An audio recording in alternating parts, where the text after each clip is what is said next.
You're listening to a Very Spatial Podcast, episode 787, June 14th, 2026. Fighting like you think you're all alone. Hello and welcome to our Very Spatial Podcast. I'm Jesse. I'm Sue. I'm Barb. And this is Frank. And this week we're going to talk about some various newses. Beginning with Clark University announcing the world's first professional geospatial doctorate, aka the DGEO. Geospatial leadership doctorate. Leadership. And that is important because it's in combination between the School of Climate, Environment, and Society and the School of Business. Because, it's about making leaders for the geospatial industry. Thoughts? Well, I think it's about time. I think we're an industry that sometimes people don't fully understand or that don't take as seriously as other industries that are similar, like fintech and other things. So I think the fact that it was done in collaboration with the World Geospatial Industry Council, which includes ESRI, Oracle, Amazon, TomTom, Hexagon, hopefully will bring more, I don't want to say respectability because we have that, but more understanding of us as a profession. I think this is a good move in academia broadly. And the reason I think that is because the overwhelming majority of people who, I'm trying to think how to articulate this accurately.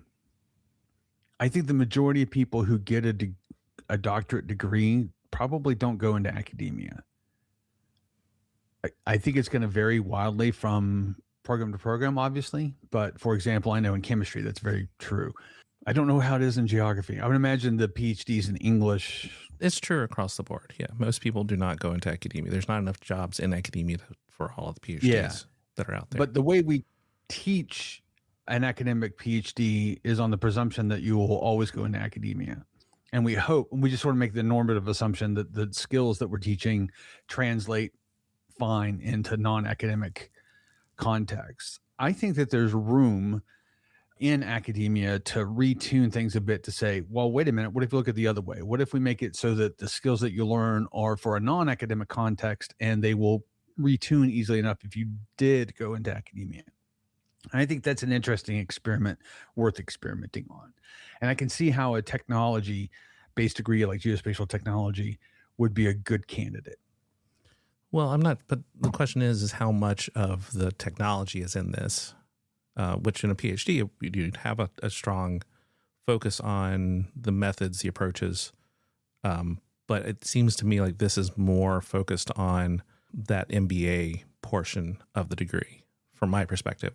And that's fine. It's good. It's good to have that, but it's just a different perspective, I think. The way that I felt was this was like an MBA that also had an emphasis on the technical, which, that might be missing if this was just an MBA in the geospatial industry. So in that case, I think that it's imperative that anyone that is working within the industry understands it, because we've all been to panels where someone, talked about the fact that they were working in this area, had crossed over some other industry, but didn't fully understand it. So in that case, I think that's why this might be a good bridge. I don't know why it's a professional doctorate rather than a specialized MBA, but I don't know enough to know what the terms might be that could have been used. Yeah, I think, we have this whole area of professional degrees, things like an MFA and I'm not going to think of any others right now, but there are a medical degree and a law degree, for example. I mean, they traditionally are professional degrees. Yeah. And so there's that aspect, and many of these don't have that same set of qualifying ideas that a PhD does, I think, in some ways, in terms of the research. Many of them lean into it individually, but the degree itself doesn't necessarily require it. I don't know. Curious to see what happens. And I also think something like this really has to come out of a place like Clark that's got the cachet to say, hey, this is important and we think this is a viable path forward. If it came out of, an institution that wasn't particularly known for geospatial technology, then I think it would be a harder sell. I think too, obviously in this article, it's not a focus, but I have credentialing questions and that sort of thing as well, accreditation questions. So how did they make it happen, right? What's the accreditation? And so, well, I think it is a recognition that there is a place for this. I'm not clear on some of the nuts and bolts, like where it fits in. So I think that's curious, but. And until they have the first few graduates, we won't. Yeah. But if you're interested, it's 12 course hours plus a project over 6 semesters and some week-long things each year. So if you're interested, check it out. Online degree. On the technology side of things, SQL Spatial, which is from Databricks, is moving into general availability. And that's really all I have to say about that, other than the fact that we'll let Frank talk about lakes and things. I do enjoy the warehouse spelled W-H-E-R-E house. Oh, yeah. Just as opposed to the traditional data warehouse spelling. Yeah, I'm going to go on a tangent on that. So we're looking at new data structures across the board. And this is an organization, a company that's tossing them out for geospatial. There you go. All I would say is I think that this is a good thing that we as a species are moving a little bit beyond relational as the end all be all of data stuff. That maybe there's some other things we could do and other things we could try. And if you're curious, you can head over to databricks.com and find out more. The other thing, this one, the link in the show notes is specifically to Microsoft, talking about it in the context of their Microsoft Planetary Computer MPC. But the general note I wanted to make in the news is that over the last month, I think we've seen a significant uptick in the number of MCPs that are, so Model Context Protocol tools that are being made available, so being surfaced. And so as AI, especially as agentic conversations keep growing, is something that is being talked about. A lot more data is being exposed through MCPs. And so Microsoft's MPC is one of those. But also Esri, we've been hearing from NV5 with NV GeoAgent, and so all different types of, and that's a whole agent, not just the MCP. But yeah, a lot of different things that are out there. Even if you go on GitHub, there's multiple geospatial MCPs that are being surfaced. I think that this and the GeoSQL, they're all using basically the same language to say why what they're doing is needed, which is that using any sort of geospatial data, it's often fragmented across tools, and they're trying to create an easier way. In this case, they use the word ingest a lot, but that it eliminates the complexity. But I also wonder sometimes about, isn't the complexity important, and doesn't there have to be a balance? But I do notice that they're all focusing on this. This is so complex and it's slowing it down. We need to streamline it and speed it up. Next up in the news, scientists have discovered a better understanding of the geologic structure hidden beneath the Antarctic ice sheet. So we've known forever that the Antarctica has a continent-sized ice sheet, and the sort of presumption was this sits on top of a fairly stable landmass deep under the Earth's surface. And we're finding out that that is in fact wrong.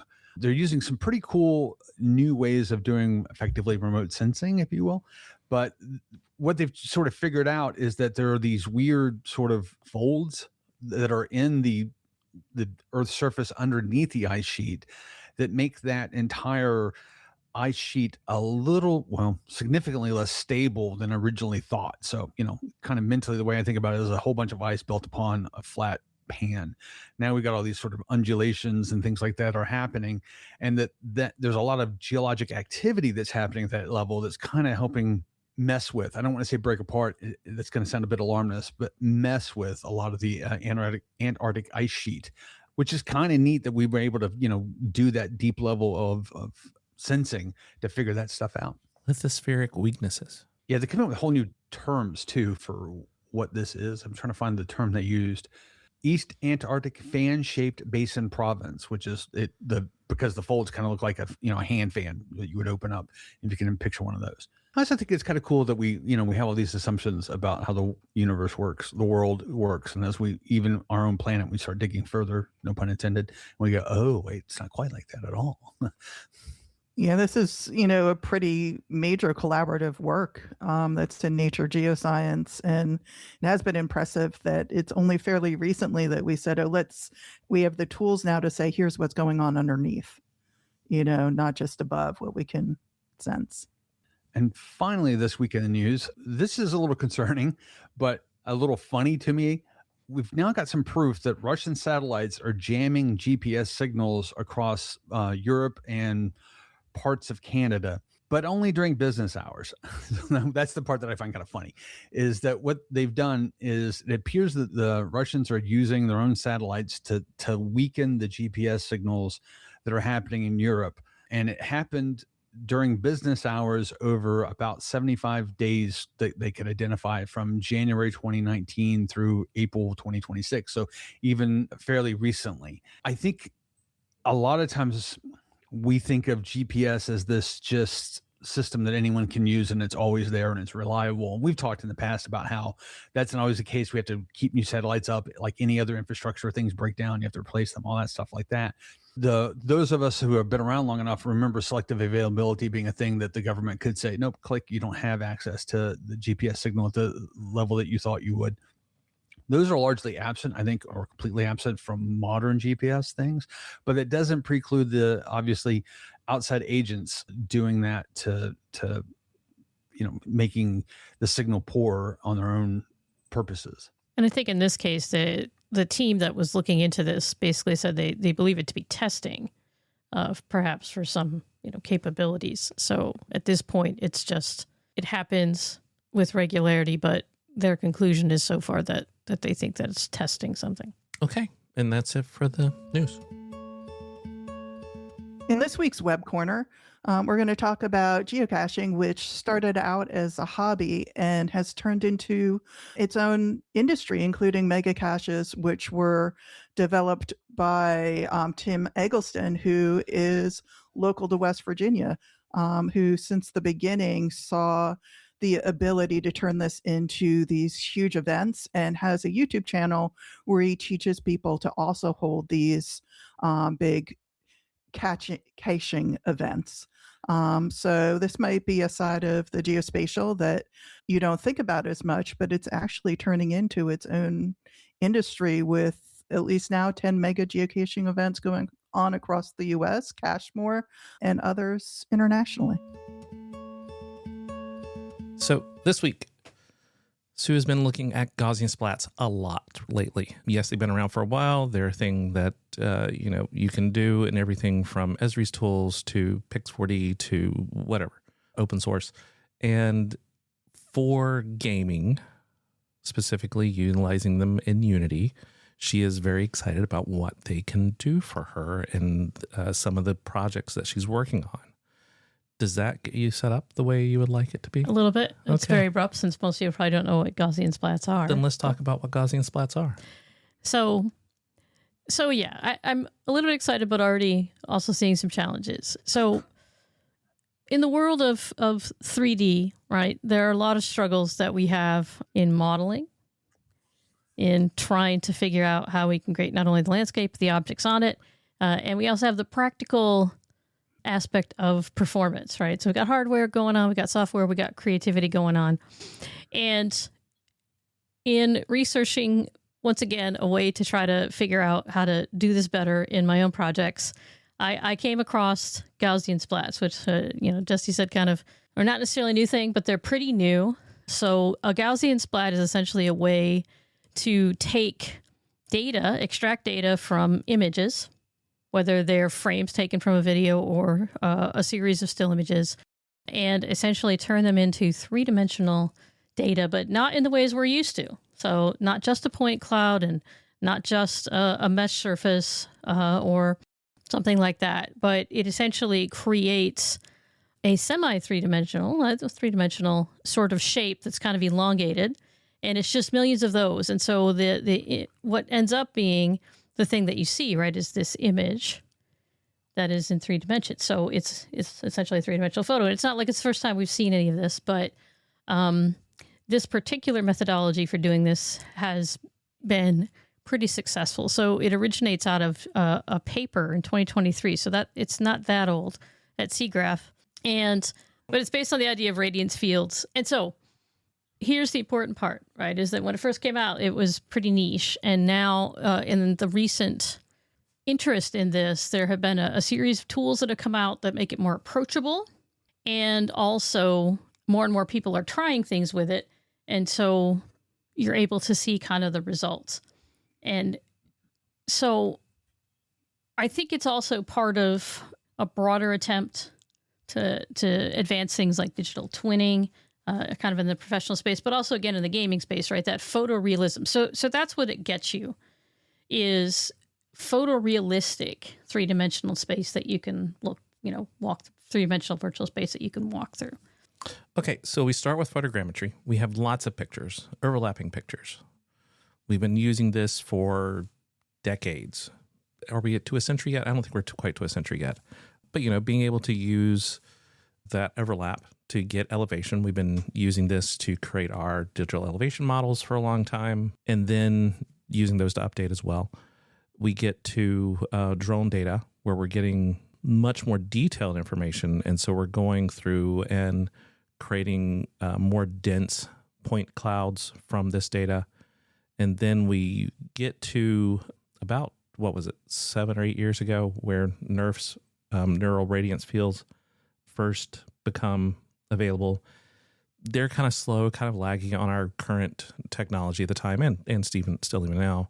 And so Gaussian Splats then are a refinement to this idea that NERFs, which again build on point clouds of photogrammetry. So we're just kind of following through on all these things to get us to the radiance fields that are part of the Gaussian Splats onto Frank in his New York Times reference. Yeah, so there's I just put a link in the show notes that it's a New York Times. I have a subscription to New York Times, so I don't know if you have to have one to get it, but it's got a really good field guide to the mechanics of all of this. It does a very quick introduction to what these things are, and it gets very deep into, okay, but how do you do one? And essentially what it's dealing with here is sort of human scale objects, for the most part. And it's showing you how to use your cell phone or your camera to go about capturing this information and using software that in some cases is free, some cases cost money, to convert this into a 3D model of some sort.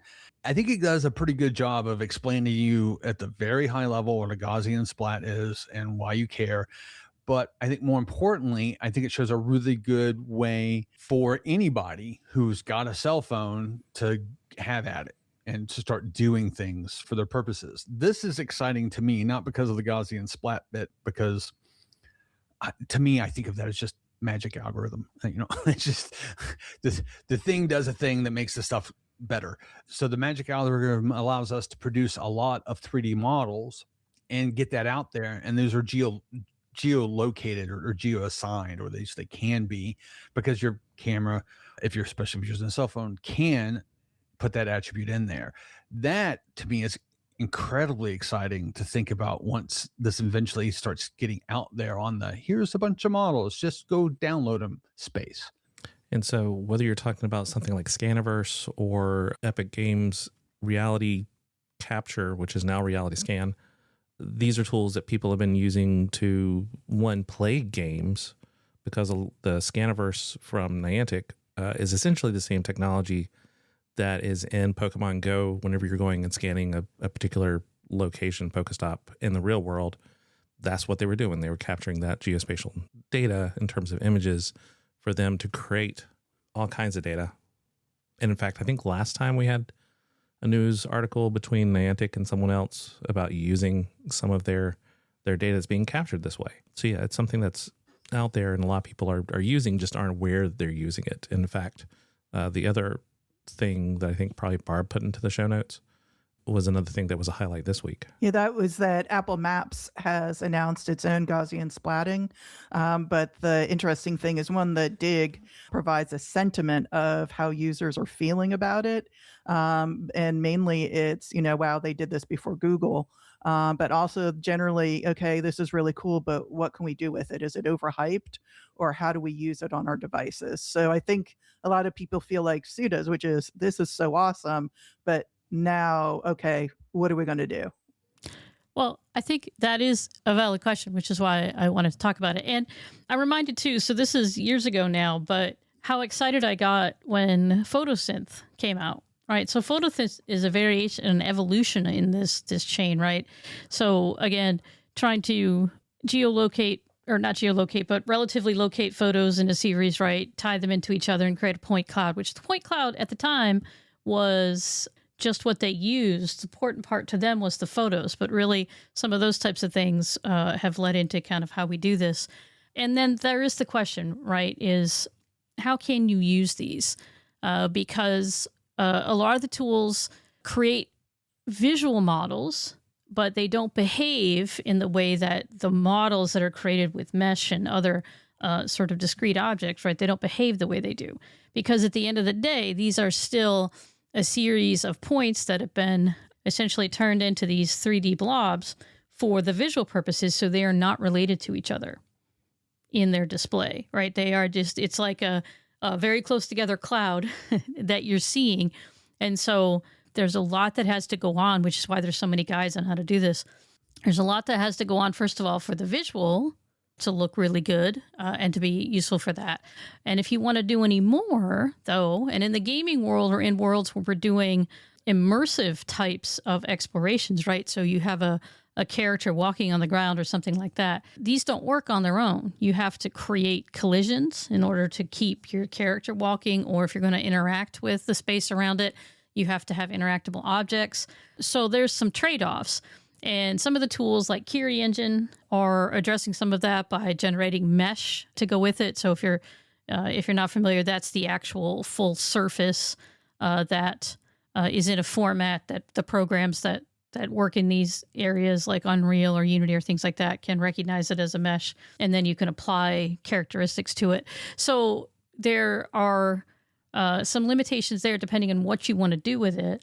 And the collection process is easy to get started, but it's a little bit harder to really do it well. So even if you're talking about using it, let's say as a digital twin backdrop, right? Again, by itself, it's just visual. You'll notice that when you're collecting data that you'll have gaps in it because it's trying to understand, and if there's a shadow or something in the way. So there are definitely, in terms of us using it professionally in various ways, some question marks, but I think enough people are getting interested. So Barb, the question is, right, what are we going to do with it? As more people try to figure that out, you're seeing a lot of tools that are evolving to allow us to make them better. So editing tools, the accompanying kind of collisions, those types of things. And so I think those are really interesting and still working out, right? Still in this working out. So how do we store multiple splats? How do we, use this as part of a larger project? I think those are interesting things that for the most part haven't really been focused on that much. I think the interesting thing for me here is the algorithmic question versus the human question, which is, we all know as cartographers that humans will fill in the details, which is why we can do point line polygon for most of our maps, because we'll fill in the details that are necessary, to take a ridiculous example of that. And I think there's an uncanny valley question, which is, are the splats with those little artifacts and errors and inconsistencies and gaps and things like that, are they good enough? And that's all going to depend upon the purposes you're trying to do, right? If you're trying to do a digital twin at a citywide scale, then maybe those little gaps represent, 2 buildings. Okay, that's not quite good enough because you need all those buildings in there. But maybe when we're doing a more localized scene, the human eye would just go, yeah, okay, I can put in there's some leaves there, and they're not quite wonky. They're a little wonky. They're close enough. So I think part of one of the interesting things I like about the link that I put in the show notes is it's in the New York Times labeled under spatial journalism, and there's an associated one, spatial storytelling, that they have in there in the R&D section of the Times. And they're talking about this for the point of view of journalism. And I think that's interesting that they're thinking they can produce something that is relatively easy to get up and relatively powerful to communicate something about a place, despite all those wonkiness and things like that. However, if you're doing something like in virtual reality where those things may necessarily pop out as being, gaping holes, then I can see how that would be a vastly different level of detail concern. Yeah, no, you're right. And again, you think about that. So capturing a moment, and that's the other thing, right, is the capture is you get that moment. And I can see actually in sort of storytelling where seeing that moment, but there's no movement, right, in the splat. You're capturing it as the scene as is. And so I can both see the potential of it and also the really, really difficult challenges in working with that because it, again, by itself, because it's not independent objects that can be manipulated to create movement or change, right, to make them dynamic. It is the whole scene taken all at once in that capture. And so where that's useful, it's actually a really good way to collect data, because the other part of a lot of 3D modeling, right, which is the struggle with, Google Earth and adding buildings or, any of the tools we have like that, is that storing all those objects and then pulling them out when you need them and then deciding, level of detail and all that is a lot of work, a lot of overhead, a lot of power needed. This is a different way to store the landscape, but it's that same trade-off, right? Is that individually pieces of Splat don't have any oneness, right? They don't have any way to, say, well, hey, here's my Splat of this streetscape, but I can't look at it necessarily and go, okay, so these are the buildings, right, individually, at least not with what we have now. And so I think that's an interesting, dilemma to say which one of these kind of views of the world. Again, it's kind of like the vector raster divide, right? Object versus space, right? Covering the space. So yeah, I think that's maybe one of the biggest dilemmas. And of course, a lot of this is about getting it into a particular environment. So you can easily get these into web environments. And that's one of the greatest things about them is that they're the engines that are available are good enough that you can view these in real time-ish. You're not sitting there spinning it in a web browser and waiting for it to catch up with you. It's as you're moving it in the web browser, it's keeping up with you, especially for smaller scenes or smaller objects. But for Sue, of course, she's trying to get it into then a video game world, into Unity. And so it's that movement into a desktop environment or potentially another web environment that's really about what you can do with it and how you can move around, not just, with your traditional web 3D where you're moving around yourself, but actually putting yourself as a character, whether it's a third person or first person camera, into that environment and moving through it. Sue, do you think this would be a way to more affordably get for municipalities or even game developers to get into that digital twin environment? Because I was thinking for places that can't afford to do the upkeep for a digital twin, this might be a way to get people interested in it or have the usability enough of one for those that can't afford everything that would go into the doing of a digital twin, or for people wanting to get into creating a gaming landscape environment. I think the answer is a qualified yes. So I think in recognizing what the Splat gives you, right, which is that visual shape, right, the visual 3D shape of your place. It's not a digital twin, so that's an important thing, right? That the Splat capture of the environment is not a digital twin because, again, it doesn't have any object associations. So it does, however, give people who maybe can't do a lot of the individual modeling and spend all that effort or expertise. You can get that visual picture and it will be photorealistic. And then you can attach to locations in the Splat, I think. And I think what I'm looking at is a hybrid kind of approach to this. You'll still have interactable objects, but you'll be able to place them in what is an already complete 3D visual landscape. So I think that's where, and it's that question too, because a lot of people in looking at modeling will see what you have to do, the trade-offs that you have to make with your technology and go, well, that's not quite real looking. I mean, it is, it's almost real looking. It's not even necessarily even to the uncanny valley level, but with technology available and, the various things you have to do, right? It's clear that they're not real, but the photorealism of the Gaussian Splat, if that's what people are looking for, can be really compelling.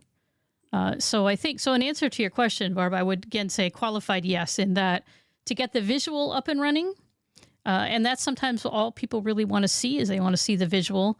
I think it's less overhead, but the images have to be captured, and they can't be captured in video, but they have to be processed. It has to be done in a certain way, but you can get very good at it. When you want to see change, you'd have to recapture, but it's much easier than resurveying a lot of stuff. So once you have that visual, then you can work on kind of what's the information connection.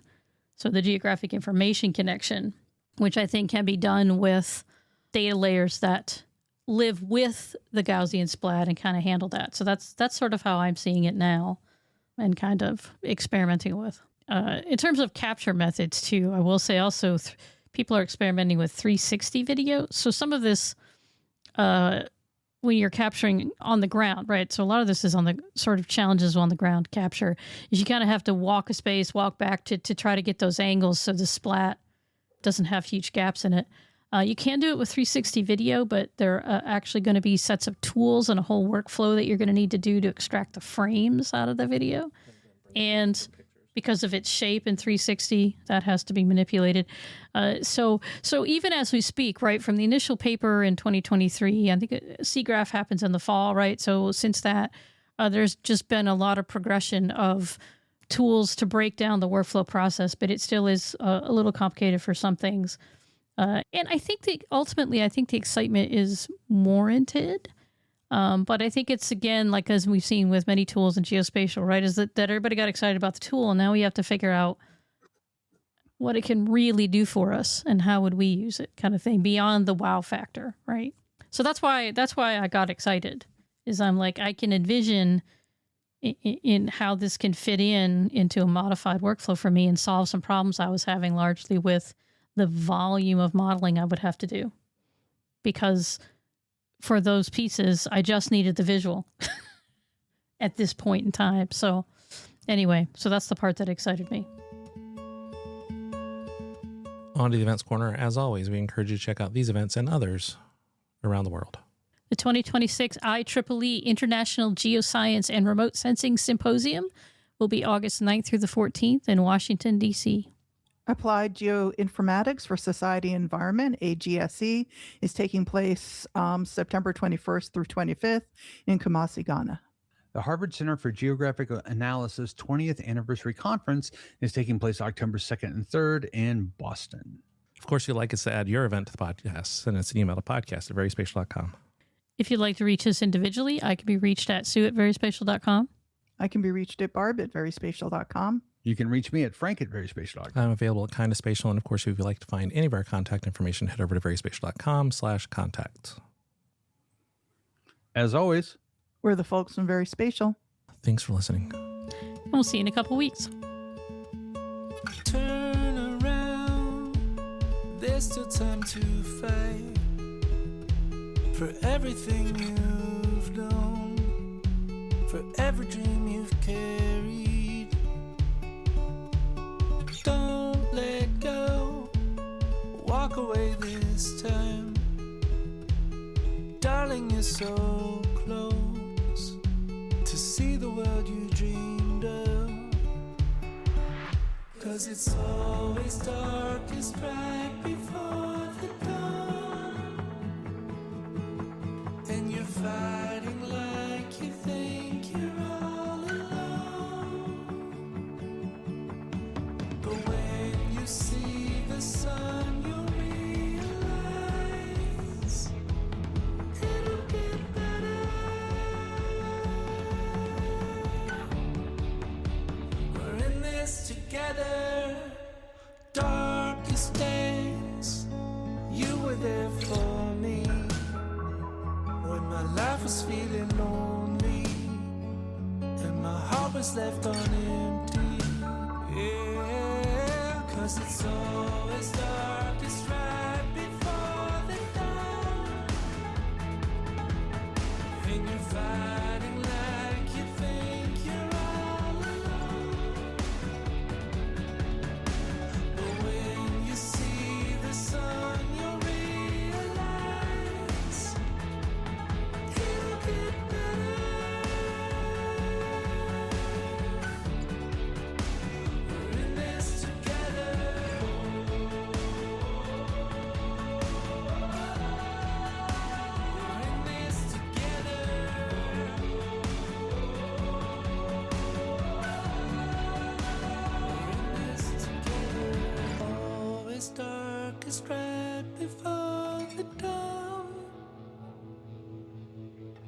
fighting like you think you're all alone.